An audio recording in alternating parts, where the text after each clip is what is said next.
জিহাদকে ফার্জ করা হয়েছে। জিহাদ সম্পর্কে আমাদের সামনে যে চিত্র ভেসে ওঠে জিহাদের কথা শুনলেই, সেটা হচ্ছে এই, জিহাদ মানেই হচ্ছে হাতের কাছে যা পাও, দা, খন্তা, শাবল, তাই নিয়ে ঝাঁপায় পড়ো, আর কাফের যে জায়গায় পাও টুকরা টুকরা করে শেষ করে দাও, এর নাম জিহাদ। এই কথা আমাদেরকে পাশ্চাত্যের লেখকরা তারা এভাবে চিত্রিত করেছে ইসলামের জিহাদকে। এটাকে ফার্সিতে বলা হয়েছে ওয়ালাকিন কালামদার কাফে দুশমন আস্ত। দুশমনের হাতে কলম ছিল, যেমন খুশি তেমন ইসলামের ইতিহাসকে তারা বিকৃত করেছে। জিহাদ এটি হারবের প্রতিশব্দ নয়, জিহাদ এটি এর প্রতিশব্দ নয়, জিহাদ এটি যুদ্ধের প্রতিশব্দ নয়। হারবুন মানে যুদ্ধ, ওয়ার মানে যুদ্ধ, আর আরবি জিহাদ মানে যুদ্ধ নয়। আরবিতে জিহাদের আবিধানিক এবং পারিভাষিক অর্থ হচ্ছে এই, ভালো করে বুঝুন। জিহাদ শব্দের আবিধানিক এবং পারিভাষিক অর্থ হচ্ছে এই যে যে কোনো উদ্দেশ্যকে সফলতার শীর্ষে পৌঁছে দেওয়ার জন্যে যে প্রাণান্তকার প্রচেষ্টা চালানো হয়, ওই প্রচেষ্টার আরবি নাম হচ্ছে জিহাদ। এই আরবি নামটি কি? জিহাদ। আমি আল্লাহর দ্বীন কায়েম করতে চাই, এজন্য যে আল্লাহ পাক আমাকে যদি শক্তি দিয়ে থাকেন অর্থ খরচ করা, আমার যদি টাকা কড়ি থাকে, এই রাস্তায় টাকা খরচ করা হচ্ছে আমার মালি জিহাদ। এই রাস্তায় যদি আমি বক্তব্য রাখতে পারি, তো আমি যদি বলিষ্ঠ কণ্ঠে আল্লাহর দ্বীন কায়েমের সংগ্রামের পথে যদি কথা বলতে পারি, এটা আমার বক্তব্যের জিহাদ। আল্লাহ যদি আমাকে শক্তি দিয়ে থাকেন কলমের, আমি যদি ইসলামের সপক্ষে দ্বীন প্রতিষ্ঠার লক্ষ্যে যদি আমি লিখি, এটা আমার কলমের জিহাদ, আমার চিন্তার জিহাদ, আমার মেধার জিহাদ, আমার প্রজ্ঞার জিহাদ। সর্বশেষ যদি এই আন্দোলনকে পরিচালিত করতে গিয়ে যদি সশস্ত্র হামলার মোকাবেলা করতে হয়, তাহলে সশস্ত্রভাবেই মোকাবেলা করাটাই হচ্ছে জিহাদের চূড়ান্ত রূপ। এটা প্রাথমিক পর্যায়ে নয়। জিহাদ অর্থই এটা নয় যে লাঠি ঠ্যাঙ্গা নিয়ে যারে পান ইসলাম মানে না ওর মাথা ভেঙে দেয়, এরকম নয়। আল্লাহ পাক তা বলেননি। কোরআনে কারীমে রব্বুল আলামিন বলেছেন, রাসূল পাক সাল্লাল্লাহু আলাইহি ওয়াসাল্লামকে বলেছেন, ইন্নামা আনতা মুযাক্কিরুন লাস্তা আলাইহিম বিমুসাইতির। হাবিব, আপনি একজন উপদেশক, উপদেশের কথাগুলি মানুষকে শোনান। আপনাকে দারোগা করে লাঠি চার্জ করার জন্য মানুষের সামনে দারোগা হিসেবে পাঠানো হয়নি, মানুষকে হেদায়েতের বাণী শোনান। আল্লাহ এই ব্যবস্থা করেননি কোরআনে কারীমে যে আমার কালেমা যারা মানবে না, কোরআন মানবে না, ফেরেশতা দিয়া পিটাও, নবী পাঠায় দিয়া নবীদের দিয়া পিটাও। না, পিটাপিটি মারামারি মূল বক্তব্য নয়। মূল বক্তব্য হচ্ছে আল্লাহর প্রতি ঈমান, রাসূলের প্রতি ঈমান, কিতাবের প্রতি ঈমান, ফেরেশতার প্রতি ঈমান, পরকালের প্রতি ঈমান। এই ঈমানকে প্রতিষ্ঠিত করতে হবে পৃথিবীর বুকে, সেজন্য সংগ্রাম করতে হবে। সেই সংগ্রাম যত প্রকারেরই হোক, সবগুলি জিহাদের অন্তর্ভুক্ত। সবগুলি কি? জিহাদের অন্তর্ভুক্ত। কিন্তু আজকে পৃথিবীর ইহুদি আর খ্রিস্টানেরা যে যুদ্ধ করছে বিভিন্ন জায়গায়, ওই যুদ্ধ হচ্ছে রাষ্ট্র দখলের জন্য, দেশ দখলের জন্য। মুসলমানেরা স্বার্থ সিদ্ধির জন্য, দেশ দখলের জন্য জিহাদ করে না। জিহাদ সম্পর্কে যে কুধারণা এবং মিথ্যা ধারণার সৃষ্টি করা হয়েছে, তার কারণেই যে ওরা জানে না মুসলমান কি। ওরা ইসলামকে মনে করে শুধুমাত্র একটি ধর্ম, আর মুসলমানদেরকে মনে করে একটা জাতি। আমাদেরকে প্রথমে কথা বিশ্বাস করতে হবে, মুসলমান কোন গতানুগতিক ভাবে কোন জাতির নাম নয়, আর ইসলাম গতানুগতিক ভাবে কোন ধর্মের নাম নয়। ইসলাম তাহলে কি? ইসলামটা যেমন হিন্দু ধর্ম, খ্রিস্টান ধর্ম, ইসলাম কি তেমন একটি ধর্ম? না। ইসলাম হচ্ছে as a complete code of life. ইসলাম হচ্ছে মুকাম্মাল নিজামে হায়াত, একটি পরিপূর্ণ জীবন ব্যবস্থার নাম হচ্ছে ইসলাম। আর মুসলমান গতানুগতিক ভাবে কোন জাতির নাম নয়, যেমন হিন্দু, খ্রিস্টান, বৌদ্ধ, ইহুদি, নাসারা, মজুসি যেমন জাতির নাম, মুসলমান তেমন গতানুগতিক ভাবে কোন জাতির নাম নয়। হিন্দু জাতি কাকে বলে? তো বলা হবে 12 মাসে যারা 13 পূজা করে ওরাই হচ্ছে হিন্দু জাতি। খ্রিস্টান কাদের বলে? যারা রবিবার দিন গির্জায় যায় তাদেরকে বলা হয় খ্রিস্টান জাতি। তো ইহুদি কারে বলে? যারা প্রতি শনিবার ইয়াউমুস সাbt যারা গিয়ে তাদের সিনাগোতে গিয়ে হাজির হয় তাদেরকে ইহুদি বলা হয়। এখন আপনি মুসলমানের ব্যাখ্যা কিভাবে করতে পারবেন যে মুসলমান কাকে বলে? জবাব হবে যারা শুক্রবার দিন মসজিদ যায়, নামাজ পড়ে, রোজা রাখে, ওরাই মুসলমান। জবাব ঠিক হলো না? জবাব ঠিক হলো না। ইসলাম হচ্ছে একটি বিপ্লবী মতবাদ, একটি পূর্ণাঙ্গ জীবন ব্যবস্থা। আর এই জীবন ব্যবস্থাকে যারা দুনিয়ার বুকে প্রতিষ্ঠিত করতে চায় সেই রেভলিউশনারি পার্টির নাম হচ্ছে ইসলাম, মুসলমান। সেই দলের নাম কি? মুসলমান। এই মুসলমানেরা পৃথিবীর বুকে তারা যুদ্ধ করে না স্বার্থ হাসিলের জন্য, দেশ দখল করার জন্য তারা যুদ্ধ করে না। তাদের স্ট্রাগল, তাদের সংগ্রাম হচ্ছে আল্লাহর বিধান জমিনের উপরে প্রতিষ্ঠা করা। এই জন্য রাসূল পাক বলেছেন জিহাদ হচ্ছে সর্বোত্তম ইবাদত। সর্বোত্তম ইবাদত কি? রাসূল করিম সাল্লাল্লাহু আলাইহি ওয়াসাল্লাম বলেছেন, আন আবী যার রাদিয়াল্লাহু তাআলা আনহু قال قلت يا رسول الله اي العمل افضل قال ايمان بالله। আমি জিজ্ঞেস করলাম রাসূলকে, হযরতে আবু যর রাদিয়াল্লাহু তাআলা আনহু বলছেন, আমি রাসূলকে জিজ্ঞেস করলাম, হে আল্লাহর রাসূল, সবচেয়ে উৎকৃষ্ট আমল কোনটি? হুজুর বললেন আল্লাহর প্রতি ঈমান, আর তারপরে হচ্ছে ওয়াল জিহাদু ফি সাবিলিল্লাহ, রাওয়াহু মুত্তাফাকুন আলাইহি। হুজুর সাল্লাল্লাহু আলাইহি ওয়াসাল্লাম বলছেন আল্লাহর প্রতি ঈমানের পরে আল্লাহর রাস্তায় জিহাদ করা হচ্ছে সর্বোত্তম ইবাদত।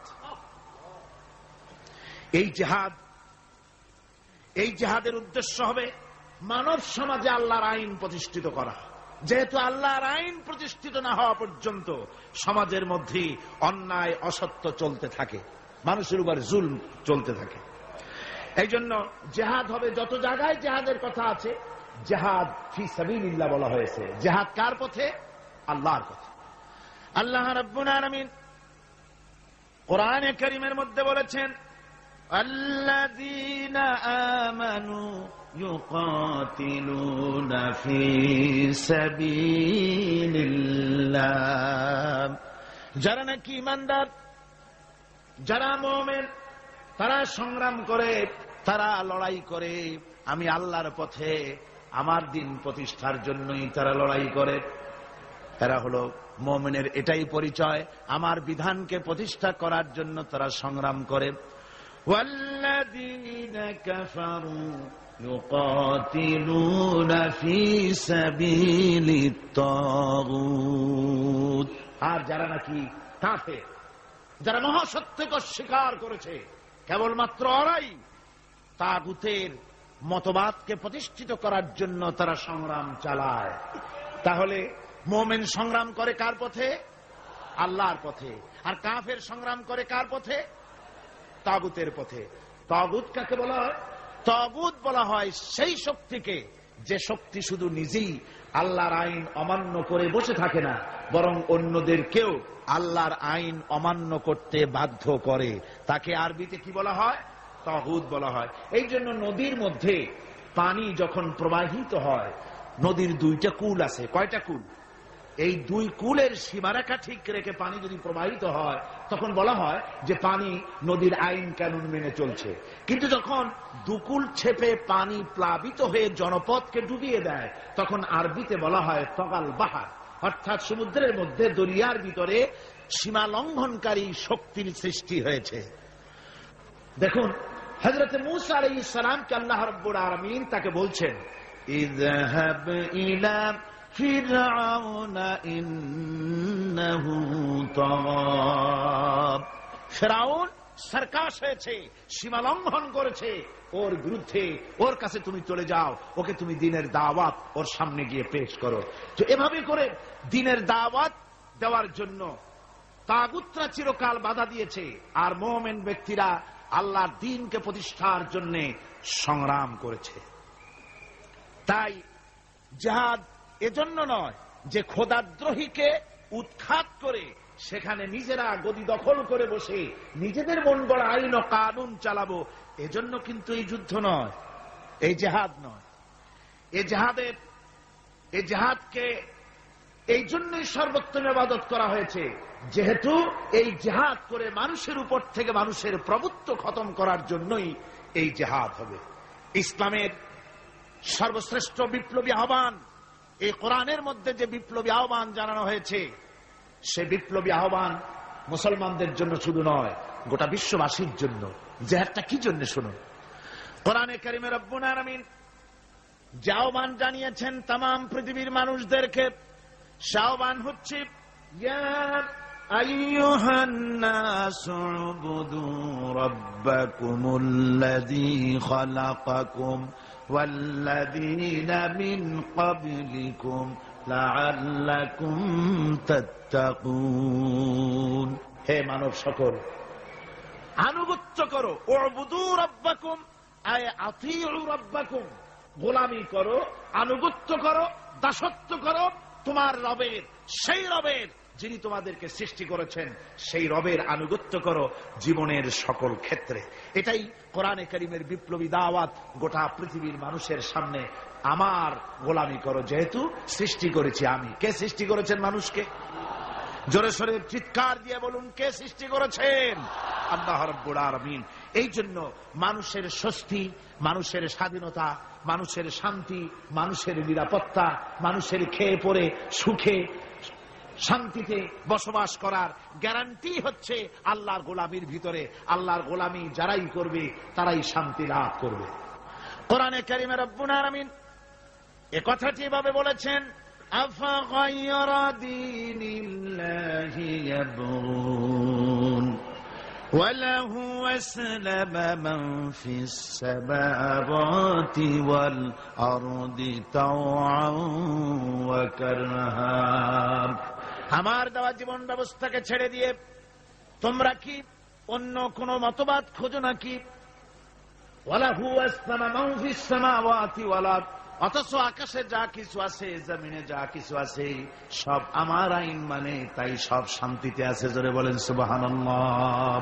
তাওআও ওয়া কারহা, ইচ্ছায় হোক অনিচ্ছায় হোক, আকাশ, জমিন, অন্তরিক্ষ, পাহাড়ের মধ্যে, দরিয়ার মধ্যে যেখানে যা কিছু আছে, সব আইন মানে কার?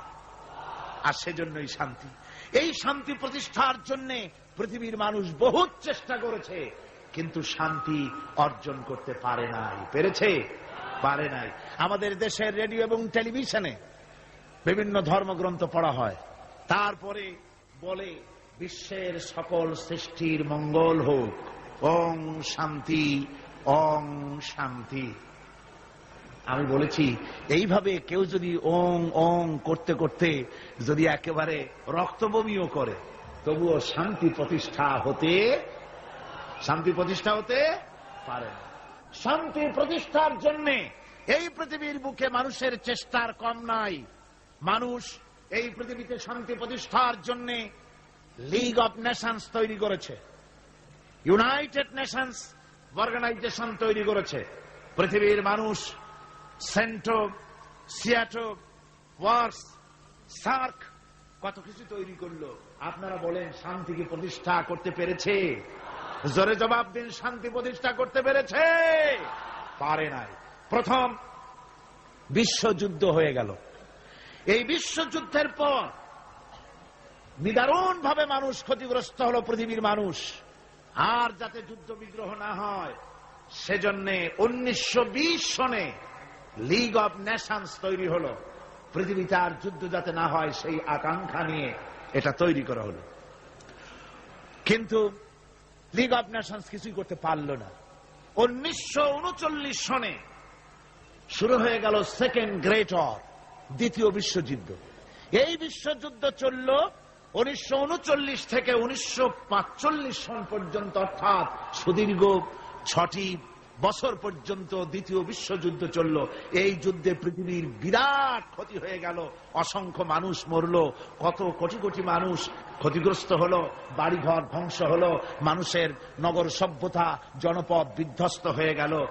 আর যাতে যুদ্ধ বিগ্রহ না হয় সেজন্য পৃথিবীর মানুষেরা তৈরি করলো ইউএনও, ইউনাইটেড নেশনস অর্গানাইজেশন, যাকে বলা হয় জাতিসংঘ। কি বলা হয়? এই জাতিসংঘ প্রতিষ্ঠা হয়েছিল কি জন্য? শান্তি প্রতিষ্ঠার জন্য। আপনারা বলেন জাতিসংঘ কি শান্তি প্রতিষ্ঠা করতে পেরেছে? জোরে বলেন, পেরেছে? পারে নাই। জাতিসংঘ হচ্ছে আজকের পৃথিবীর আমেরিকার একটা হাতের পুতুল। পুতুল নাচ যারা দেখেছেন, পুতুল যেমন মানুষের হাতে সুতা বাঁধা থাকে আর তাই দিয়ে পুতুলের নাচায়, জাতিসংঘকে এভাবে আমেরিকা নাচায়। তাই আমরা দেখতে পাই ইসরায়েল যদি জাতিসংঘের কোন আইনকে, উপদেশকে, সাজেশনকে, কোন বিধিবিধানকে লঙ্ঘন করে, তাহলে ইসরায়েলের উপর অ্যাকশন নেওয়া হয় না। ইরাক যদি জাতিসংঘের কিছু করলো, তাহলেই সমস্ত বিমান নিয়ে আর তার নৌজাহাজ নিয়ে সমানে হামলা শুরু হয়ে যায়। দুনিয়ার সোমালিয়ার ভিতরে মারামারি তারাই লাগিয়েছে, বসনিয়ায় মারামারি ওরাই লাগিয়েছে। এখানে জাতিসংঘের কোনো ভূমিকা নাই। অর্থাৎ আমেরিকা যতটুকুন বলবে ততটুকুনি অগ্রসর হবে, যতটুকুন বলবে না ততটুকুন অগ্রসর হতে পারবে না। আমি দৃষ্টান্ত দিয়ে থাকি জাতিসংঘের এভাবে। জাতিসংঘের দৃষ্টান্তটা এমন যে এক লোক, তার বন্ধুর বাড়িতে আগুন লেগেছিল। তারপর সেই বন্ধু চিৎকার মেরে বলছে, ভাইরা আমার বাড়ি তো আগুন লেগে গেল, ও আমার বন্ধুরা, আমার প্রতিবেশী, তোমরা যারা আছো, তোমাদের হাতের কাছে যা আছে তাই নিয়ে আমার বাড়ির আগুন নিভায়ে দাও। বন্ধুর আত্মচিৎকার শুনে চতুর্দিক থেকে লোকেরা ছুটলো। তার এক বন্ধু ছিল, তার ছিল দর্জির দোকান, টেইলার মাস্টার ছিলেন তিনি। তিনি দেখলেন বন্ধুর বাড়িতে আগুন লেগেছে, হাতের কাছে যা আছে তাই নিয়ে যেতে বলেছে। তো আমার পাশে তো কতগুলি কাপড়ের টুকরা ছাড়া কিছুই নাই। এক বস্তা কাপড়ের টুকরা নিয়ে ছুটলো আগুন নিভাবার জন্য। আরেকজনের ছিল রাইস মিল, তার ছিল অনেক তুষ তার মিলে, 2 বস্তা তুষ নিয়ে ছুটলো আগুন নিভাতে। আরেকজনের ছিল পেট্রোল পাম্প, 2-3 পেট্রোল নিয়ে তিনি ছুটলেন। আরেকজনের ছিল শুকনা কাঠের দোকান, 1 ট্রাক শুকনা কাঠ নিয়ে ছুটলেন। আপনারা বলেন বন্ধুরা, এই সব আগুন নিভাবার উপকরণ যা নিয়ে এসছে, এগুলি যদি বন্ধুর বাড়ির আগুনের মধ্যে ঢালে, যাও 2-1খানা খুঁটি তার বাঁচত, তাও কি বাঁচবে? সব শেষ। আজকে জাতিসংঘের অবস্থা তাই হয়েছে। জাতিসংঘ যেখানে, জাতিসংঘের বিল্ডিংটি, এখানে এর কাছেই আমি প্রোগ্রাম করেছি। আমাকে যখন জাতিসংঘের হলগুলি ঘুরিয়ে ঘুরিয়ে দেখানো হচ্ছিল, আমি প্রশ্ন করেছিলাম, ডেমনস্ট্রেটর যে ছিল তাকে জিজ্ঞেস করেছি এই জায়গাটা কি ছিল, ইতিহাসটা আমাকে শোনা। ওরা বলল এই জায়গাটা ছিল কসাইখানা। এইখানে নিউ ইয়র্ক শহরে শুকর, গরু ইত্যাদি জবাহ করা হতো, আর এখান থেকে গোশত, মাংস ডিস্ট্রিবিউট করা হতো। শহরের লোকেরা, খুচরা খরিদ্দারা এখান থেকে কিনে নিয়ে যেত। পরবর্তী সময় এটা লোকেরা খরিদ করে নিয়ে এর উপরে জাতিসংঘের এই বিশাল অফিস তৈরি করেছে। এত বড় অফিস, এরকম করে তাকাতে গেলে মাথার টুপি পড়ে যাবে, এত উঁচা অফিস। সেখানে হাজারো অনেকগুলি, অন্তত 22টা ভাষায় বক্তৃতা ইন্টারপ্রেটার হয়। এক অফিসের কথা আর এক অফিস থেকে তারা শুনতে পারে, দেখতে পারে, একের ভাষা আর একে বুঝতে পারে। কিন্তু বসনিয়ার মানুষের ক্রন্দন ধ্বনির ভাষা তারা বুঝতে পারে না। তারা সব কিছু করতে পারে, বুঝতে পারে, কিন্তু সোমালিয়ার মানুষের হাড্ডিসার এই মানুষগুলির দৃশ্য তাদের চোখে পড়ে না। আমেরিকা শেষ সময় সোমালিয়ার মানুষকে কিছু সাহায্য পাঠিয়েছে। আমরা বলেছি সোমালিয়ার মানুষকে সাহায্য পাঠাইয়া বসনিয়ার পাপ গোপন করতে পারবে না, এ শাস্তি তোমাকে ভোগ করতেই হবে। সুতরাং জাতিসংঘের অফিস নির্মিত হলো, বিশাল ইমারত তৈরি হলো। তারা ডাক দিল, দুনিয়ায় আগুন লেগেছে, অশান্তি নিভাবার জন্য যার কাছে যা আছে তাই নিয়ে ছুটে আসো। আর আশা বলল আমার কাছে আছে সমাজতন্ত্র। সে সমাজতন্ত্র ঢেলে দিল ওর মধ্যে। ভারত বলল আমার কাছে আছে সেকুলারিজম, এনে ঢেলে দিল ওর মধ্যে। আমেরিকা বলল আমার কাছে আছে ক্যাপিটালিজম, দিল পুঁজিবাদ ওর মধ্যে ঢাইলা।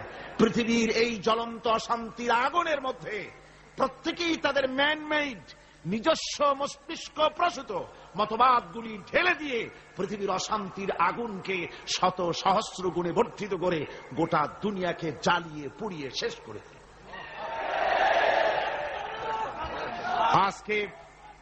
আজকে যদি মুসলমানদের শান্তি পেতে হয়, তাহলে খ্রিস্টান আর ইহুদিদের জাতিসংঘের মুখে লাথি মেরে মুসলমানদের জাতিসংঘ করতে হবে।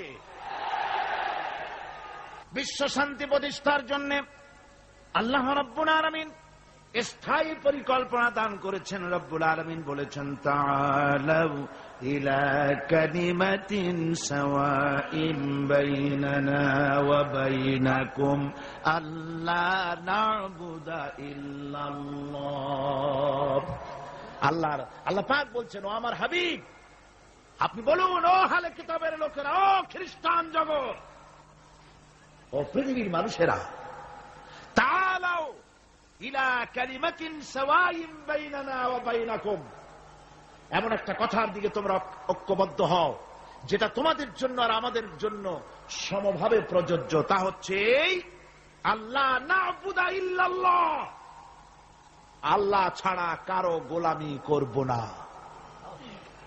আমেরিকার গোলামি নয়, রাশিয়ার গোলামি নয়, ফ্রান্স এবং ব্রিটেনের গোলামি নয়, ভারতের গোলামি নয়, গোলামি হবে আল্লাহ সুবহানাহু ওয়া তাআলা। এরই মধ্যে শান্তি নিহিত। শান্তি কোথায় নিহিত? আল্লাহর গোলামির মধ্যেই, এরই মধ্যেই শান্তি নিহিত।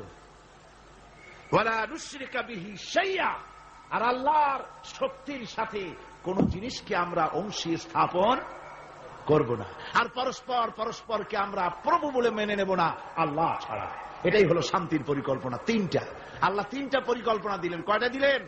একই পরিকল্পনার তিনটে দিক। এক, আল্লাহর গোলামি, আল্লাহ ছাড়া কারো গোলামি করা যাবে না, আল্লাহর সাথে কাউকে অংশী স্থাপন করা যাবে না।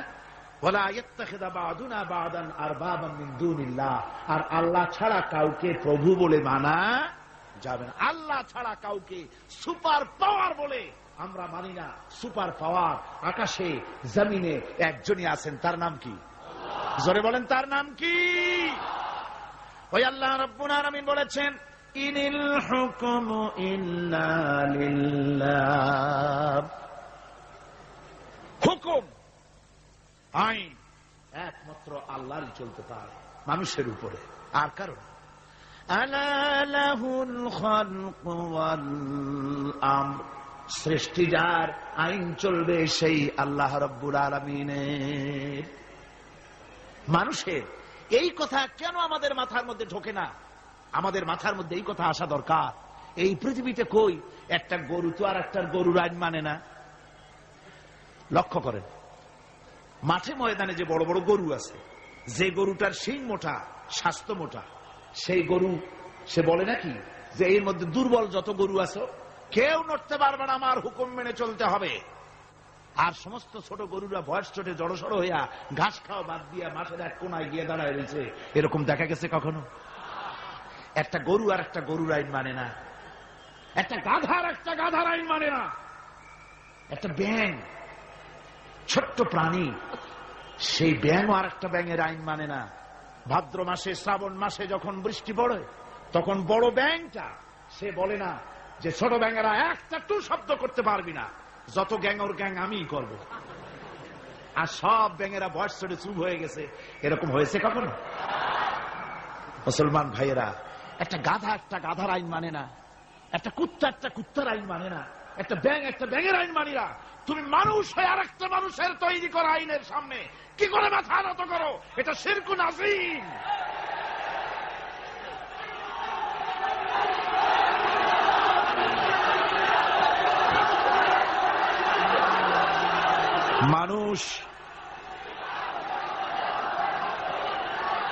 মানুষ কেবলমাত্র আল্লাহ রাব্বুল আলামিনের, আল্লাহ সুবহানাহু ওয়া তাআলার আইনকেই মানতে হবে, আর কারো আইন মানা যাবে না। এমনকি যেসব নেতারা আল্লাহর আইনকে মানতে বাধ্য করে না, সেসব নেতাদের নেতৃত্ব মানা। আল্লাহ রাব্বুল আলামিন কোরআনে কারীমের মধ্যে বলেছেন, ওয়ালা তুতিউ আমরাল মুসরিফিনা আল্লাযীনা ইউফসিদুনা ফিল আরদি ওয়ালা ইউসলিহুন। আল্লাহ পাক বলেন, ওই সব নেতাদের আনুগত্য মোটেও করো না যারা নাকি জমিনের উপরে বিপর্যয় সৃষ্টি করে, ফাসাদ সৃষ্টি করে, আর সংশোধনমূলক কোনো কাজ করে না। ওই সব নেতাদের কোনো কথা তোমরা মেনো না, তাদের অনুসরণ করো না। আইন মানা তো দূরের কথা, ওদের আনুগত্য করো। আল্লাহ পাক আরো বলেছেন, আলা লানাতুল্লাহি আলায যালিমিন আল্লাযীনা ইয়াসুদ্দুনা আন সাবিলিল্লাহি ওয়া ইয়াবগুনাহা ইওয়াজা। আল্লাহর লানত, আল্লাহর অভিসম্পদ ওই সব নেতাদের উপরে যারা নাকি আল্লাহর সহজ রাস্তাকে জটিল এবং বক্র করে দেয়, যারা আল্লাহর আইন মানুষকে মানার ব্যাপারে বাধ্য করে না, বরং আল্লাহর আইন মানুষ যাতে না মানে সেই চেষ্টাই যারা করে। আল্লাহর রাস্তায় ওয়াসুদ্দুন আন সাবিলিল্লাহ, আল্লাহর রাস্তায় যারা ইসলামী আন্দোলনের সামনে, আল্লাহর দ্বীনের সামনে যারা প্রতিবন্ধকতার সৃষ্টি করে, আল্লাহ বলেন তাদের উপরে আল্লাহর লানত, তাদের উপরে আল্লাহর কি লানত। এই জন্য কোরআনে কারীম বলছে এই সমস্ত নেতৃত্ব খোদা বিরোধী নেতৃত্ব, আল্লাহদ্রোহী নেতৃত্ব যেখানেই প্রতিষ্ঠিত হয় সেখানে তারা দুইটা কাজ করে। যেখানে ইসলাম থাকে না সেখানে তারা যদি ক্ষমতা দখল করে দুইটা কাজ করে। কয়টা কাজ? কোরআনে রব্বুল আলামিন কোরআনে কারীমে বলেছেন, ইন্নাল মুলুকা ইযা দাখালু ক্বরিয়াতান আফসাদুহা ওয়া জাআলু আইজ্জাতা আহলিহা আযিল্লা ওয়া কাযালিকা ইয়াফআলুন। আল্লাহ রাব্বুল আলামিন বলেন, এই ধরনের লোকেরা যখন কোন জনপদের মধ্যে প্রবেশ করে, যাদের মন মগজের মধ্যে আল্লাহ নাই, রসুল নাই, দ্বীন নাই, ঈমান নাই, এই চরিত্রের লোকেরা যখন কোন দেশকে দখল করে বা ক্ষমতায় যায় তখন তারা দুই দফা কাজ করে। কয় দফা? দুই দফা কাজ করে। তার একটা দফা হলো তারা সেই সমাজের ভিতরে সম্মানিত লোকগুলিকে বেইজ্জত করে, লাঞ্ছিত করে, আর সমাজের ভিতরে ফাসাদ বরপা করে দেয়। বাস্তব কিনা বলে? এই বাস্তবতা কি সন তারিখ দিয়ে বুঝাই দেওয়া লাগবে আপনাদেরকে? মানুষেরা আল্লাহ রাব্বুল আলামিন সাফ করে বলছেন, এরা যখন ক্ষমতায় যায় দুই দফা কাজ করে। দেশের সম্মানিত লোকগুলিকে বেইজ্জত করে দেয়, তারা লাঞ্ছিত করে, আর সমাজের মধ্যে বিপর্যয় ফাসাদ সৃষ্টি করে দেয়। মারামারি, কাটাকাটি, ব্যাংক লুট, মানুষ হত্যা, চতুর্দিকে ত্রাস সৃষ্টি করে তারা। পক্ষান্তরে আল্লাহ রাব্বুল আলামিন বলেন, পক্ষান্তরে যারা আমার দ্বীন কায়েম করে, আমার মুমিন বান্দারা কোন দেশ যদি দখল করে, কোন দেশে যদি আমার ইসলাম কায়েম হয়ে যায়, তখন আমার বান্দারা চার দফা কাজ করে। কয় দফা? আল্লাযীনা ইম্মাক্কান্নাহুম ফিল আরদ আকামুস সালাত ওয়া আতাউয যাকাত ওয়া আমারু বিল মারুফি ওয়া নাহাউ আনিল মুনকার। আমার বান্দারা মুমিনেরা তারা যদি ক্ষমতা পায়, কোন দেশে যদি তারা যেতে পারে, ক্ষমতা দখল করে, তাহলে তারা চার দফা কাজ করে। প্রথম দফা হচ্ছে তারা ক্ষমতা নিয়েই নামাজ প্রতিষ্ঠা করে। কি প্রতিষ্ঠা করে? প্রথম কাজই হলো তারা নামাজ প্রতিষ্ঠা করে। তারপরে তারা সেখানে যাকাত আদায় করে। প্রথমে নামাজ প্রতিষ্ঠা করে, 2 নম্বরে যাকাত আদায় করে, 3 নম্বরে মানুষকে সৎ কাজের আদেশ দেয়, 4 নম্বরে অসৎ কাজ থেকে মানুষকে বিরত রাখে। এই 4টি কাজ করে মুমিনেরা ক্ষমতায় গেলে। আর যাদের চিন্তায় চেতনায় কোরআন নাই, আল্লাহ নাই, রসুল নাই, ঈমান নাই, ওরা যদি ক্ষমতায় যায় 2 দফা কাজ করে। সম্মানওয়ালা লোকগুলোকে বেইজ্জত করে দেয়, জেল ভরে সব সম্মানিত লোক দিয়ে, বাড়িঘর লুটপাট করে সব সম্মানিত লোকদের, তাদেরকে জ্বালাবতন করে দেয়, আর সেখানে বিপর্যয় মারামারি সৃষ্টি করে দেয়। এই জন্যে দুনিয়ায় যত পয়গম্বর এসেছেন সমস্ত নবীরা তারা মানুষের কাছে দাওয়াত পেশ করেছেন। আল্লাহ রাব্বুল আলামিন বলেন, নবীরা দাওয়াত দিয়েছেন, ইয়া কাওমি ইবুদুল্লাহা মা লাকুম মিন ইলাহিন গায়রু। আল্লাহ রাব্বুল আলামিন বলেন, নবীরা যখন দুনিয়ায় যে নবী এসেছেন মানুষকে দাওয়াত দিয়েছেন, ইয়া কওমি, হে আমার জাতি, হে আমার সম্প্রদায়, এক আল্লাহর গোলামি করো, তিনি ছাড়া তোমাদের কোনো প্রভু নাই, আইনদাতা নাই, বিধানদাতা নাই, তার আনুগত্য করো জীবনের সকল ক্ষেত্রে। কোরআনে কারীমে মুসলমানদেরকে বলা হয়েছে হিজবুল্লাহ, মুসলমানদেরকে কি বলা হয়েছে? হেজবুল্লাহ। হেজবুল্লাহ মানে কি? আল্লাহর সৈনিক। এই আল্লাহর সৈনিকদের, তাদেরকে আল্লাহ পাক এই পৃথিবীতে তাদের অস্তিত্ব প্রতিষ্ঠিত করেছেন কি কারণে? তার কারণ হচ্ছে রব্বুল আলামিন বলেছেন, কুনতুম খায়রা উম্মাতিন উখরিজাত লিন-নাসি তা'মুরুনা বিল মা'রুফি ওয়া তানহাউনা 'আনিল মুনকার। কুনতুম খায়রা উম্মাতিন, তোমরাই শ্রেষ্ঠতম জাতি, শ্রেষ্ঠতম দল। মানুষের কল্যাণের জন্য তোমাদেরকে পৃথিবীতে প্রেরণ করা হয়েছে। কাজ কি? তা'মুরুনা বিল মা'রুফ, মানুষকে ভালো কাজের জন্য উৎসাহিত করো, ভালো কাজের আদেশ দাও। ওয়া তানহাউনা আনিল মুনকার, আর সমস্ত খারাপ কাজ থেকে মানুষকে ফিরায় রাখো। সুতরাং এই পৃথিবী থেকে জুলম, শোষণ, অশান্তি, বিপর্যয়, দুঃখ, তারপরে যুদ্ধ, বিগ্রহ, সবকিছুর বিরুদ্ধে মুসলমানদেরকে ঐক্যবদ্ধভাবে লড়াইয়ের ময়দানে আসতে হবে।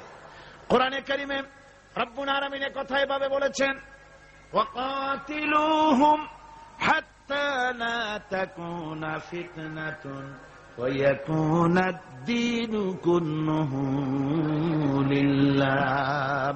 আল্লাহ রাব্বুল আলামিন বলেন, সংগ্রাম করো, লড়াই করো ততক্ষণ পর্যন্ত যতক্ষণ না আমার দ্বীন প্রতিষ্ঠিত হয়ে যায়, আর মানুষের তৈরি করা মতবাদের শেষ শিকড়টুকুনো যতক্ষণ মূলোৎপাটিত না হয়, ততক্ষণ পর্যন্ত আমার দ্বীন প্রতিষ্ঠার জন্য লড়াই করো।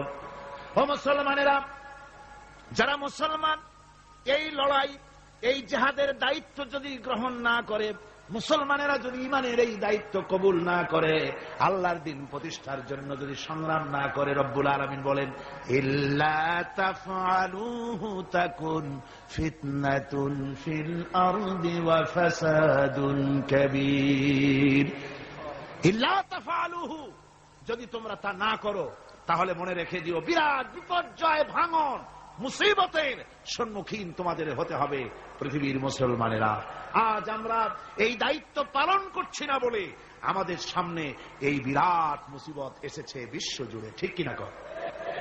আমার এতক্ষণের আলোচনার দ্বারা একথা আমার মনে হয় আপনারা বুঝতে পেরেছেন যে অনৈসলামিক শাসন ব্যবস্থার মূলোৎপাটন করে সেখানে ইসলামী রাষ্ট্র প্রতিষ্ঠা করাটাই হলো মুসলমানদের সবচেয়ে বড় দায়িত্ব, আর এটাই হলো জিহাদের মূল উদ্দেশ্য। কথা বুঝতে পেরেছেন?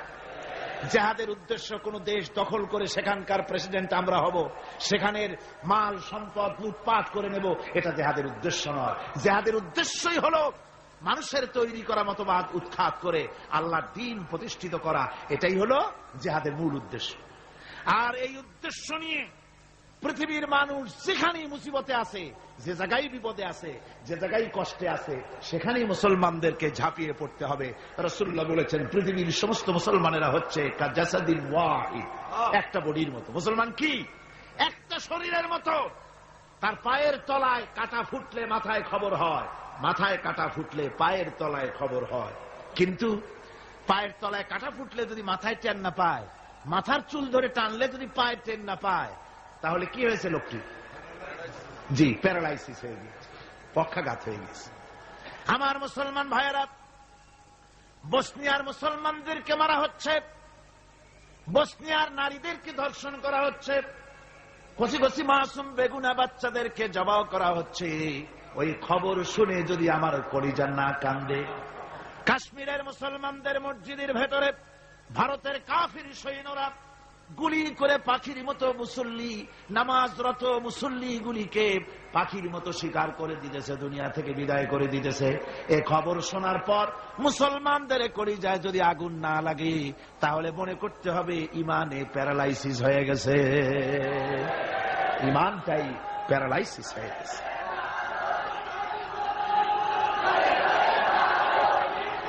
আমার আল্লাহ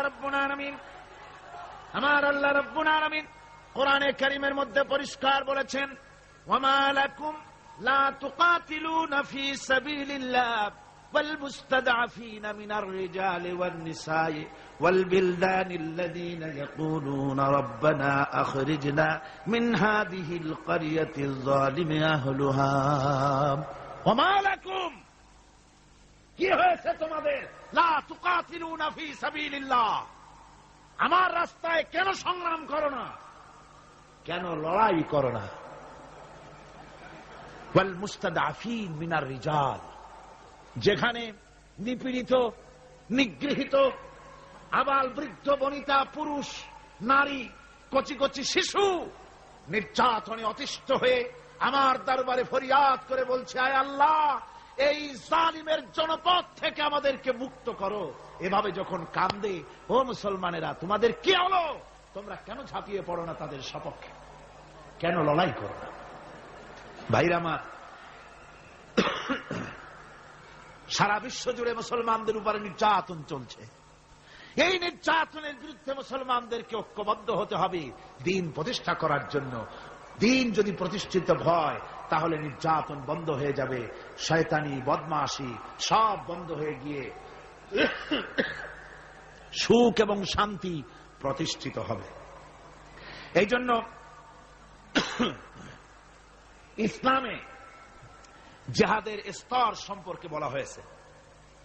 রাসূল পাক সাল্লাল্লাহু আলাইহি ওয়াসাল্লাম বলেছেন, ফামান জাহাদাহুম বিয়াদিহি ফাহুয়া মুমিন ওয়ামান জাহাদাহুম বিলিসানিহি ফাহুয়া মুমিন ওয়ামান জাহাদাহুম বিকলবিহি ফাহুয়া মুমিন ওয়া লাইসা ওয়ারা যালিকা মিনাল ঈমান হাববাতু খারদালি। মুসলিম শরীফের হাদিস। আল্লাহর নবী বলতেছেন, যে ব্যক্তি অন্যায়ের বিরুদ্ধে হাত দিয়ে লড়াই করবে সে ব্যক্তি মুমিন, যে মুখ দিয়ে কথা বলবে এটার বিরুদ্ধে সেও মুমিন, যে ব্যক্তি মনে মনে এটাকে ঘৃণা করবে সেও মুমিন। এরপরে ইমানের কোন স্তর নাই, ইমানের আর কোন জায়গা নাই, শেষ শেষ। তাহলে ফার্স্ট ক্লাস মুমিন কে? যে ব্যক্তি হাত দিয়ে বাধা দেয়। ফার্স্ট ক্লাস মুমিন কে? যে ব্যক্তি অন্যায়ের বিরুদ্ধে তার দুহাত উত্তোলন করে অন্যায়কে চুরমার করে দেওয়ার জন্য জেগে আসে, সেই হলো ফার্স্ট ক্লাস মুমিন। এটা যদি না পারে তাহলে মনে মনে খারাপ জাত, তাহলে মুখ দিয়ে বলতে হবে। এটা হলো সেকেন্ড ক্লাস। মুখ দিয়ে বলা কি? Second class. মুখ দিয়ে বলতে হবে। মুখেও যদি প্রতিবাদ করতে না পারো, মনে মনে খারাপ জানো, এর পেছনে কোনো ইমানের দরজা নাই, স্তর নাই। তবে মনে মনে খারাপ জানা, আর খারাপ জানার অর্থ কি? মনে মনে খারাপ জেনে এই পরিস্থিতির কেমন করে পরিবর্তন আসতে পারে সেই চিন্তা ভাবনা দরদ যদি কলিজায় না থাকে তো ইমানের খাতায় নামটাও থাকবে না। মুমিনদেরকে আল্লাহ দ্বীন প্রতিষ্ঠার জন্য জিহাদে অংশগ্রহণ করতে হবে। তাদেরকে এই জিহাদ হচ্ছে আল্লাহ পাকের পক্ষ থেকে বিরাট নিয়ামত মুসলমানদের জন্য। আমার ভাইয়েরা, ঈমান হচ্ছে জিহাদের সাথে অঙ্গাঅঙ্গি ভাবে জড়িত। আল্লাহর পথে জিহাদের বিরাট মর্যাদা। সে মর্যাদার কথা আমি সূরা আস-সাফ আলোচনা করতে গিয়ে তার প্রথম দিনেই প্রথম রুকুতেই আপনাদের সামনে পেশ করেছি। আল্লাহ রাব্বুল আলামিন বলেন, ইন্নাল্লাহা ইউহিব্বুল্লাযীনা ইউকাতিলুনা ফি সাবিলিহি সাফফান কাআন্নাহুম বুনিয়ানুম মারসুস। আল্লাহ রাব্বুল আলামিন বলেন, আল্লাহর কাছে সর্বাধিক প্রিয় ব্যক্তি তারা, সবচাইতে প্রিয় ব্যক্তি ওই সব লোকেরা যারা নাকি আল্লাহর দ্বীন প্রতিষ্ঠার জন্য যারা লড়াই করে সারিবদ্ধ হয়ে ইস্পাত দৃঢ় হয়ে সীসা ঢালা প্রাচীরের মতো কাতারবন্দী হয়ে আল্লাহর জন্য আল্লাহর দ্বীনের জন্য যারা লড়াই করে তারাই হলো আল্লাহর কাছে সবচাইতে বেশি প্রিয় ব্যক্তি। সবচাইতে প্রিয় মানুষ তারা যারা দ্বীন প্রতিষ্ঠার জন্য লড়ে। আমরা মনে করেছি যে আমরা যে নামাজ পড়ি, রোজা রাখি, হজ করি, যাকাত দেই, মিলাদ শরীফ পড়ি, এতেই আল্লাহ খুশি, এই করেই আমরা কিয়ামতের দিন বেহেশতে চলে যাব। না ভাই, এত সহজে যদি বেহেশতে যাওয়া যেত তাহলে সাহাবায়ে কেরাম এত কষ্ট করতেন না, আম্বিয়া আলাইহিমুস সালাম এত কষ্ট করতেন না। সূরা তওবার মধ্যে এই কথাটি আল্লাহ পাক কি সুন্দর করে বলেছেন। আল্লাহ বলেছেন, আজআলতুম সিকায়াতাল হাজ্জ ওয়া ইমারাতাল মাসজিদিল হারাম কামান আমানা বিল্লাহি ওয়াল ইয়াউমিল আখির ওয়া জাহাদা ফি সাবিলিল্লাহ লা ইস্তাউনা ইনদাল্লাহ ওয়াল্লাহু লা ইয়াহদিল কওমাল যালিমিন। আল্লাহ পাক বলছেন যে তোমরা কি হাজীদেরকে পানি পান করায়া, ওই মক্কার লোকদের তাদের একটা গৌরব ছিল যে আমরা তো হাজীদের পানি পান করাই, মসজিদে হারামের সেবা শুশ্রূষা করি, আমরা মসজিদ ধুই, পরিষ্কার রাখি, এতগুলি যে সব কাজ করি, মুসলমানদের চাইতে আমাদের মর্যাদা আল্লাহর কাছে কোনো অংশে কম নয়। আল্লাহ বলেন না, হাজীদের পানি পান করায়া আর মসজিদে হারামের খেদমত করে তোমরা তাদের সমান হতে পারবে না যারা আমার উপর ঈমান এনেছে, আমার রাসূলের উপর ঈমান এনেছে, পরকালকে বিশ্বাস করেছে এবং আমার উপর ঈমানের ভিত্তিতে তারা আমার দ্বীনকে প্রতিষ্ঠার জন্য যারা লড়াই করেছে, ওদের সমান তোমরা কোনোদিন হতে পারবে না, কখনো পারবে না। এই দ্বীন প্রতিষ্ঠা করার জন্য সাহাবায়ে কেরাম জীবন দিলেন। সেই বেহেশতে আমরা কেমনে যাব কোন তো দেখি? সেই বেহেশতে যাওয়া কি সম্ভব? হ্যাঁ সম্ভব, যদি আমরা ওই পরীক্ষা আমরাও দেই। হযরতে বেলাল রাদিয়াল্লাহু তাআলা আনহু যে পরীক্ষা দিয়েছেন, হযরতে সুমাইয়া যে পরীক্ষা দিয়েছেন, হযরতে খাব্বাব, হযরতে খুবাইব যে পরীক্ষা দিয়েছেন, ওই পরীক্ষা যদি আমরাও দিতে পারি তাহলে হয়তো তাদের কাছাকাছি আল্লাহ আমাদেরকেও থাকার তৌফিক দিবেন জান্নাত। একটু জোরে পড়েন, লা ইলাহা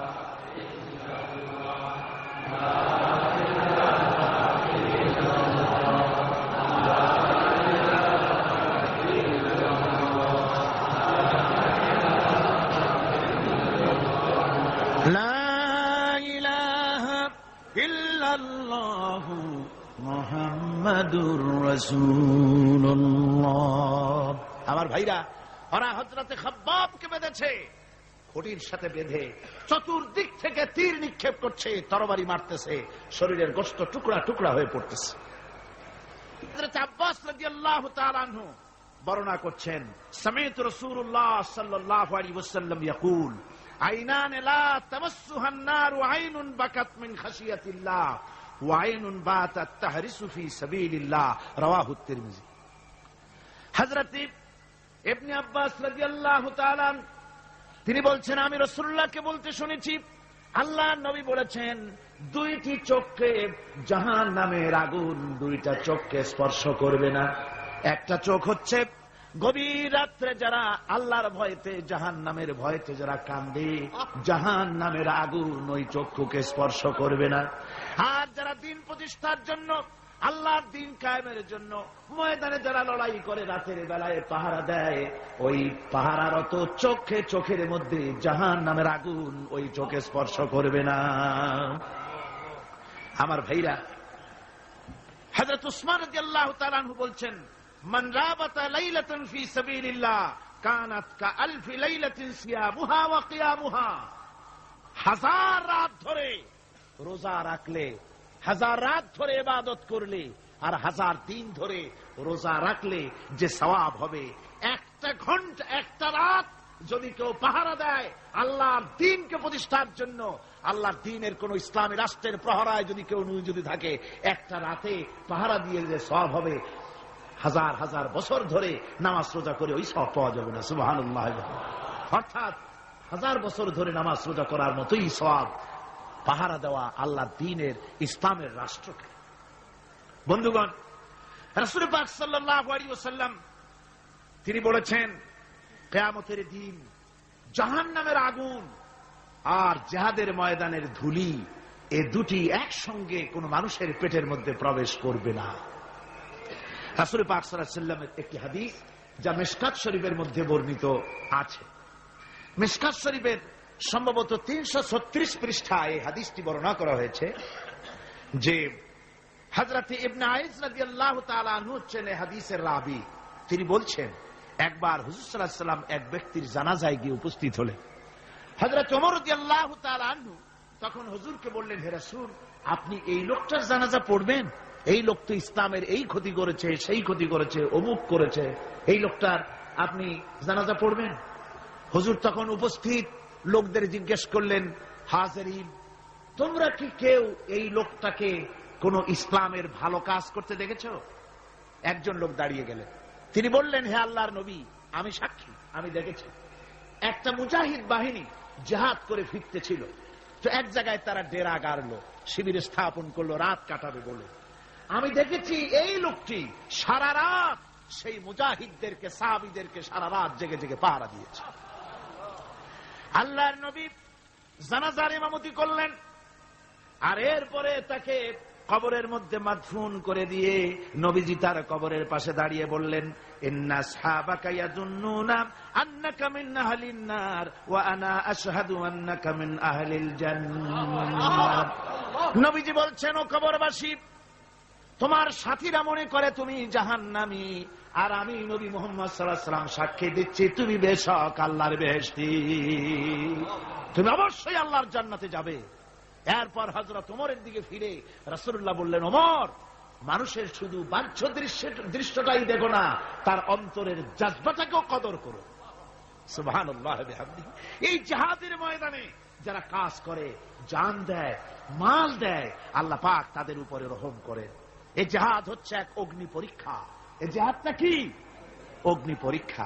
এমনি এমনি বেহেশতে যাওয়া যাবে না ভাই। আল্লাহ রাব্বুল আলামিন কোরআনে কারীমের মধ্যে বলেছেন, আহাসিবান নাসু আইয়ুতরাকু আইয়াকুলু আমান্না ওয়া হুম লা ইফতানুন। লোকেরা কি ভেবেছে নাকি যে ঈমান এনেছি এই কথাটা বললেই আমি বেহেশত দিয়ে দিব, মুমিন বলে সার্টিফাই করব? না, যখনই তারা বলবে আমি মুমিন, আমি তখন তাকে অবশ্যই পরীক্ষা করব, এই পরীক্ষায় তাকে পাশ করতে হবে। কোরআনে কারীমে আল্লাহ রাব্বুল আলামিন অনেক জায়গায় এই কথাগুলি বলেছেন, এমনি এমনি ছেড়ে দেওয়া হবে না। আমি অতীতের লোকদেরকেও পরীক্ষা করেছি, তোমাদেরকেও পরীক্ষা করব। পরীক্ষা না দিয়ে কেউ তোমরা বেহেশতে যেতে পারবে না। এই জমিনে তোমাদের আগুনের পরীক্ষা দিতে হবে। পয়গম্বরেরা কষ্ট করেছেন, সাহাবায়ে কিরাম কষ্ট করেছেন। আল্লাহ রাব্বুল আলামিন তিনি বলছেন, আম হাসিবতুম আন তাদখুলুল জান্নাতা ওয়া লাম্মা ইয়াতিকুম মাসালুল লাযীনা খালাউ মিন ক্বাবলিকুম মাসাতহুমুল বাসাউ ওয়াদ-দাররাউ ওয়া যুলজিলু حتى يقول الرسول والذين معه متى نصر الله ألا إن نصر الله قريب। আল্লাহ রাব্বুল আলামিন বলেন, তোমরা কি মনে করেছো যে তোমরা বেহেশতে প্রবেশ করবে, অথচ তোমাদের পূর্বে যারা এই পৃথিবীতে এসেছিল তাদেরকে আমি যেমন পরীক্ষা করেছি ওরকম পরীক্ষা এখনো তোমাদের উপরে আসে নাই, ওরকম বিপদও আসে নাই, মুসিবতও আসে নাই। এমন বিপদ এসেছিল নবীদের উপরে, সাহাবায়ে কিরামদের উপরে, যে বিপদে মানুষ জর্জরিত হয়ে গিয়ে নবী এবং তার সাথী সঙ্গীরা এ কথা তারা মুখ থেকে বেরিয়ে গেছে, মাতা নাসরুল্লাহ, আয় আল্লাহ তোমার মদদ কখন আসবে, তোমার মদদ কখন আসবে? মার খেতে খেতে তো শেষ হয়ে গেলাম। এইভাবে যখন মার আসে চতুর্দিক থেকে, আর মুমিনেরা ময়দানে পা জমায় টিকে থাকে দিন প্রতিষ্ঠার জন্য, আল্লাহ তখন খুশি হয়ে এক সময় ঘোষণা করে দিবেন, আলা ইন্না নাসরাল্লাহি করিব, আর দেরি নাই, আমার মদদ, আমার সাহায্য তোমাদের জন্য অবধারিত। সুবহানাল্লাহ। আমার ভাইরা, বিষয়টা সহজ নয়।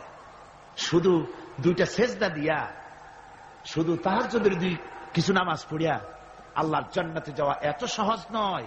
রাস্তা খুব কঠিন, রাস্তা খুব।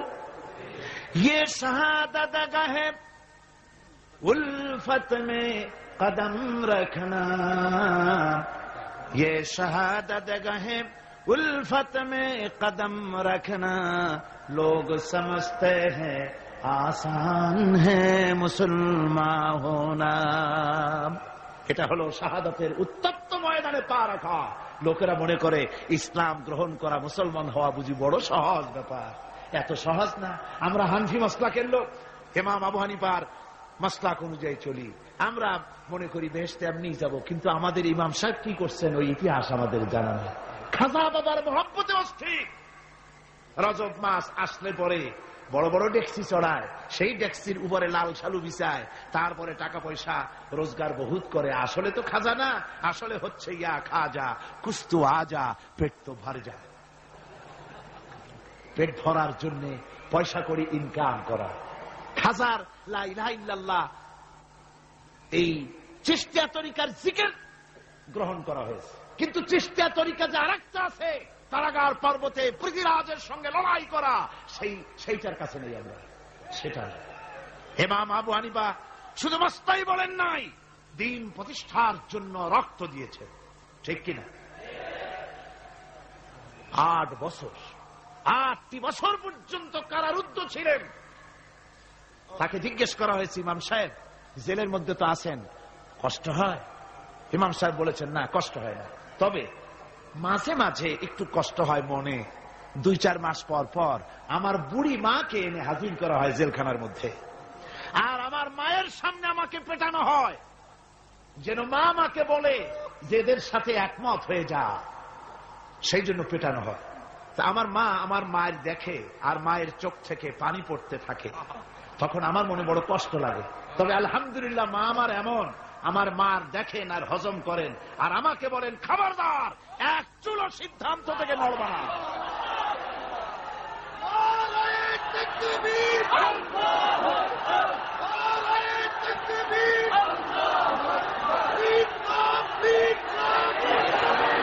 আমার ভাইরা, ইমাম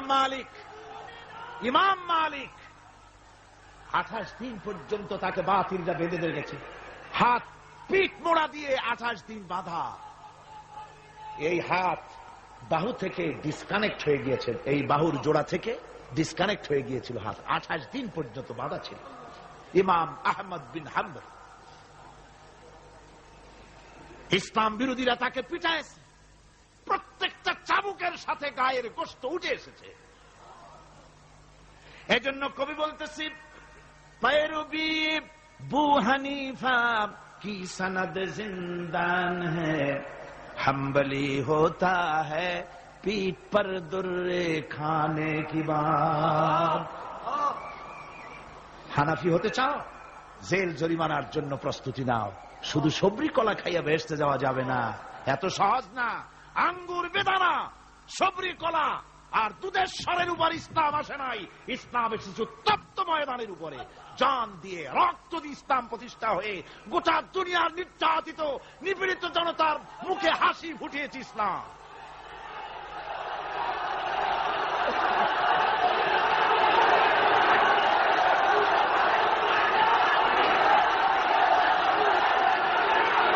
আমার ভাইয়েরা, এই জিহাদ যখন শুরু হয়ে যাবে, মুসলমানেরা যখন আল্লাহর দয় বিধান কায়েমের জন্য যখন লড়াইয়ের ময়দানে যখন ঝাঁপায়া পড়বে, সে ময়দানে যদি তাদের অস্ত্র কম থাকে, জনসংখ্যা কম থাকে, আল্লাহ রাব্বুল আলামিন আদা করেছেন, ওয়া কানা হাক্কান আলাইনা নাসরুল মুমিনিন। আল্লাহ রাব্বুল আলামিন বলেন, মুমিনরা যখন বিপদে পড়ে যায়, তখন মুমিনদের সাহায্য করা আমি আল্লাহর জন্য ওয়াজিব হয়ে যায়। আমি আল্লাহর জন্য ওয়াজিব। আমার মুমিন ময়দানে মার খাবে আমার দিনের জন্য, আর আমি তাকায় থেকে দেখবো না, তা হবে না। প্রাথমিক পর্যায়ে দেখবো যে তোমরা আসলেই দিন প্রতিষ্ঠার জন্য লড়ো কিনা। তোমাদের বিবি বাল বাচ্চা তোমাদের সামনে শেষ হবে, ঘর বাড়ি জ্বলে যাবে, চাকরি যাবে, সব যাবে, তারপরেও আমার দিন প্রতিষ্ঠার জন্য ময়দানে টিকে থাকো কিনা। যদি তা থাকো, তাহলে আমার মদত অবশ্যম্ভব। আর কাফিরদের বিরুদ্ধে বিজয়ের জন্য রব্বুল আলামিন বলেছেন, ওয়া কাফাল্লাহুল মুমিনিনাল কিতালা ওয়া কানাল্লাহু কাবিয়্যান আজিজা। কাফেরদের বিরুদ্ধে লড়াইয়ের ময়দানে মুসলমানদেরকে সাহায্য করার জন্য আল্লাহই যথেষ্ট। কে যথেষ্ট? আল্লাহ যথেষ্ট। রব্বুল আলামিন বলেছেন, ওয়ালা তাহিনু ওয়ালা তাহজানু ওয়া আনতুমুল আলাউনা ইন কুনতুম মুমিনিন। কোনো ভয় নাই, কোনো চিন্তা নাই, যদি তোমরা মুমিন হও আমি আল্লাহ রাব্বুল আলামিন তোমাদেরকে বিজয়ী করব। এ ওয়াদা কার? আল্লাহর ওয়াদা কখনো মিথ্যা হয়? আল্লাহ কি মিথ্যা কথা বলেন? নাউযুবিল্লাহ। ওয়ামান আসদাকু মিনাল্লাহি কিলা, আমি আল্লাহর চাইতে সত্যবাদী আর কে হতে পারে? আল্লাহ পাক বলছেন আমি সাহায্য করব তোমাদেরকে, যদি প্রয়োজন হয় তাহলে আমি ফেরেশতা দিয়ে সাহায্য করব। সুবহানাল্লাহ বলো। আল্লাহ রাব্বুল আলামিন সূরা আল-আনফালের ভিতরে ঘোষণা করেছেন, দুনিয়ার মানুষকে তিনি শুনায় দিচ্ছেন নবীজির সঙ্গে সাহায্যের ব্যাপারে যে কথাবার্তাগুলি হয়েছিল। ইয তাস্তাগীসুনা রাব্বাকুম ফাস্তাজাবা লাকুম আন্নী মুমিদ্দুকুম বিআলফিম মিনাল মালাইকাতি মুরদিফিন। স্মরণ করো সেই সময়ের কথা যখন তোমরা আমার কাছে কাকুতি বিনীত করে সাহায্য কামনা করতেছিলে যে আমাদেরকে 1000 ফেরেশতা দিয়ে সাহায্য করা হোক। আল্লাহ পাক বলেন আমি ফেরেশতা দিয়ে তোমাদেরকে ময়দানে সাহায্য করেছি, জিহাদের ময়দানে। সুবহানাল্লাহ বিহামদিহি। আল্লাহ রাব্বুল আলামিন বলেন তোমরা যখন সাহায্য প্রার্থনা করেছিলে আমি সাহায্য তোমাদের দিয়েছি। স্মরণ করো সেই সময়ের কথা যখন তোমাদের নবী তোমাদেরকে বলেছিল ইয তাকুলু লিল মুমিনিনা আলাইয়াকফিয়াকুম আইয়ুমিদ্দাকুম রাব্বুকুম বিসালাসাতিন আলাফিম মিনাল মালাইকাতি মুনজিলিন। আল্লাহ রাব্বুল আলামিন বলেন আমি এইভাবে করে যখন তোমাদের নবী তোমাদেরকে বলেছিল যে তোমাদের জন্য এটা কি যথেষ্ট নয় যে আল্লাহ পাক তোমাদের জন্য 3000 দিয়ে ফেরেশতা নাজিল করবেন?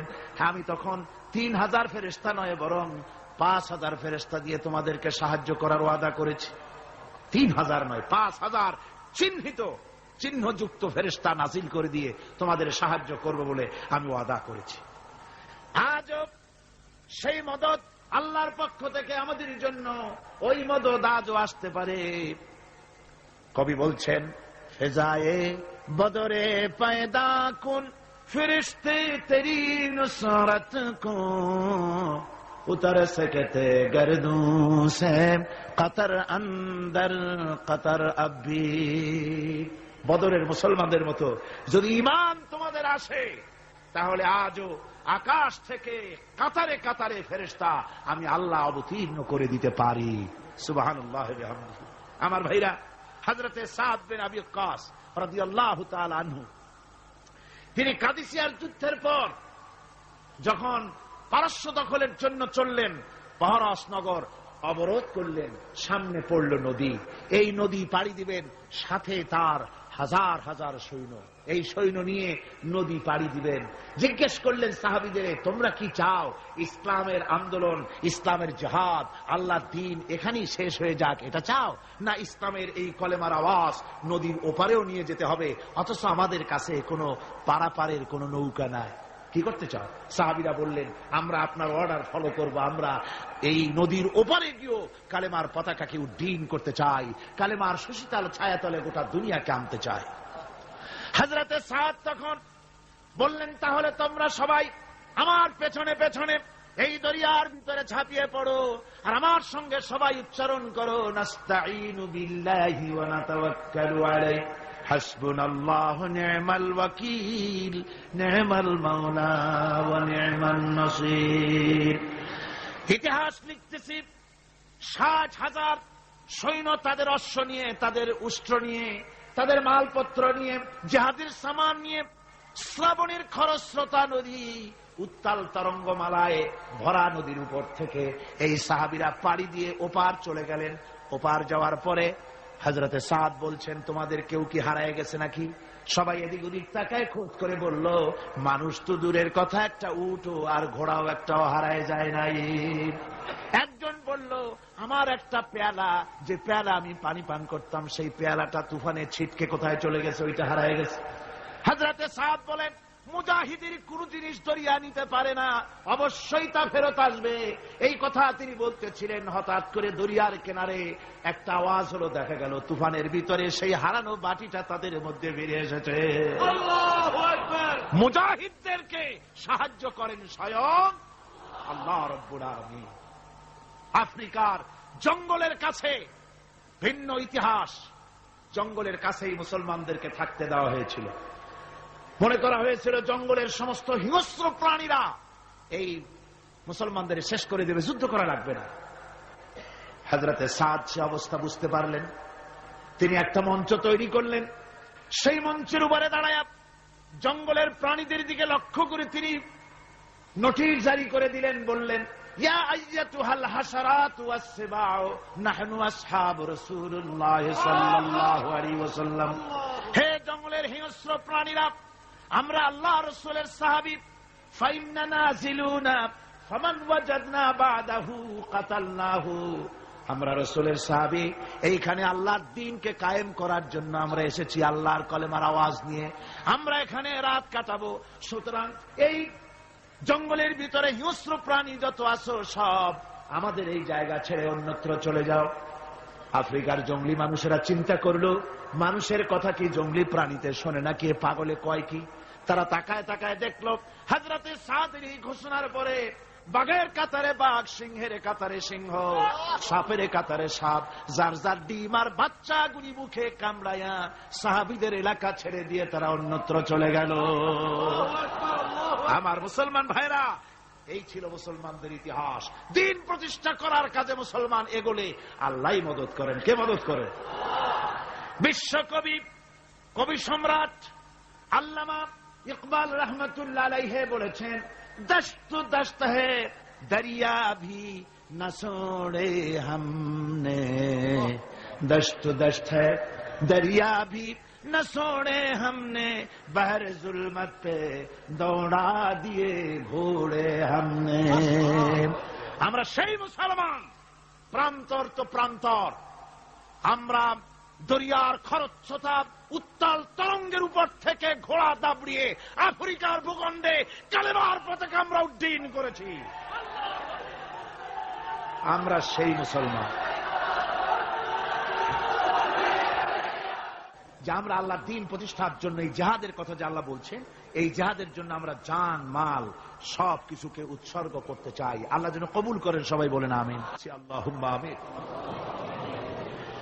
ربنا ظلمنا أنفسنا وإن لم تغفر لنا وترحمنا لنكونن من الخاسرين ربنا ظلمنا أنفسنا وإن لم تغفر لنا وترحمنا لنكونن من الخاسرين ربنا العالمين আমরা যারা হাত তুলেছি এর মধ্য থেকে মা বাপ যাদের দুনিয়া থেকে জরুবের মতো বিদায় হয়ে গেল, আল্লাহ রব্বুল আলামিন আমাদের আব্বা আর আম্মা দুনিয়া থেকে যাদের জনমের মতো বিদায় হয়ে গেছে, কবরটাকে জান্নাতের টুকরা বানাইয়া দাও রব্বুল আলামিন। আমাদের মা বাপের কবরের মধ্যে বেহেশতের বাগান বানাইয়া দাও। রব্বিরহামহুমা কামা রব্বায়ানি সগীরা রব্বিরহামহুমা কামা রব্বায়ানি সগীরা। সবাই পড়েন রব্বিরহামহুমা কামা রব্বায়ানি সগীরা। আয় আল্লাহ, জনম দুঃখিনী মা, মায়ের কথা কি ভোলা যায়? একটা অক্ষর মা, আর সারা দুনিয়ার মধু ওই মাকে কেন্দ্র করে জড়াই আছে। আমাদের ওই মা যারা দুনিয়া থেকে বিদায় হয়ে গেছে, আল্লাহ কবরে বেহেশত বানাও। আল্লাহ আমাদের